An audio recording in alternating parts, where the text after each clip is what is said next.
pulled and straight to the field. অধিনায়ক নুরুল হাসান সোহানের পর 3 অঙ্ক ছুঁলেন মাহিদুল ইসলাম অঙ্কনও।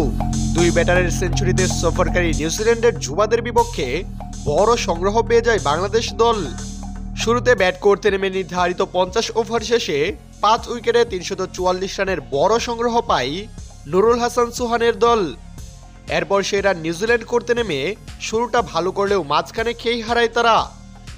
বাংলাদেশের বোলিং তুপে দলীয় 200 রান তোলার আগেই 7 ব্যাটারকে হারিয়ে ফেলে কিউইরা, যেখানে একটু দেখে শুনে খেলেন একমাত্র ডেল ফিলিপসই। তিনি দলের হয়ে সর্বোচ্চ 79 রান করে আউট হন। শেষ পর্যন্ত অবশ্য টাইগারদের বোলিং তাণ্ডবে 257 রানেই অল আউট হয়ে যায় নিউজিল্যান্ড দল। তাতে এক ম্যাচ হাতে রেখে সিরিজ নিজেদের করে নেয় বাংলাদেশ দল। বাংলাদেশের হয়ে সর্বোচ্চ 3 উইকেট পেয়েছেন মুসাদ্দেক হোসেন সৈকত, 2টি করে উইকেট পেয়েছেন শরীফুল তানভীররা।